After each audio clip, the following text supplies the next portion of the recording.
How to fix EA app not launching games. To fix this problem, simply hold on to the application for some time and tap on the app info icon. We'll try clearing the cache and repairing the specific game files. So simply go to the storage section and tap on storage, and here you'll find cache and data option, and at the end there will be clear cache and clear data option. Simply tap on clear cache and tap on clear data and tap on OK. Now simply head back. Now simply tap on force stop, which will be available at the end. Simply tap on force stop and tap on OK.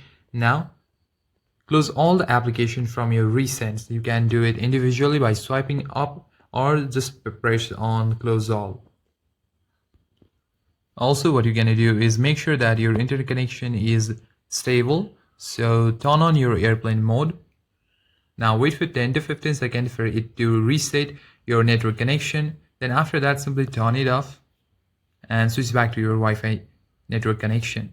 And if your Wi-Fi is still slow or not stable, you can always switch back to your mobile data by pressing on the mobile data option right over here. But note that this will cost you your recharge card. So scroll down and now try playing the app. And that's it, guys. In this way, you can easily fix EA app not launching games. Thank you for watching this video. I'll see you in the next one.